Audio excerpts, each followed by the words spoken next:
हम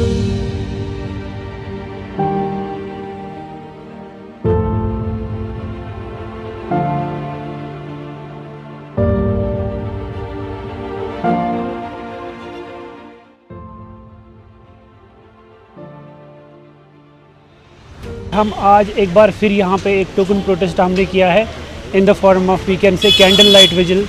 हम चाहते हैं कि इसका जो है ना एक स्पीडी प्रयोग हो जाए।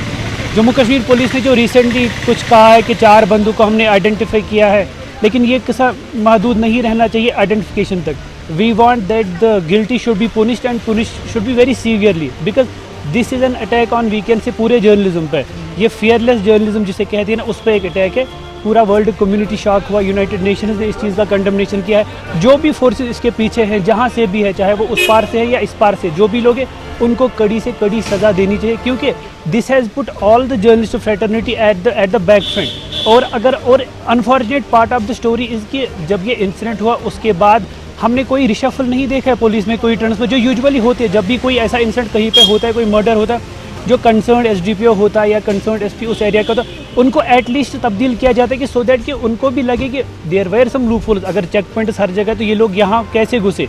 अब जो भी इसमें मुलविस है उनको कड़ी से कड़ी, और police should we can say they need to pull up their sockets. It is not, they should not like keep it there only, they have identified some people, उसके बाद कुछ होने वाला है। So again we are here and this will continue जब तक हमें पूरा यकीन ना हो जाए कि जो रियल कल्प्रिट्स है वो इसके पीछे जो भी हैं उनको आइडेंटिफाई करके पनिश ना किया जाए। तब तक we will continue with this protest and you may see we can say intensity in this protest in coming days.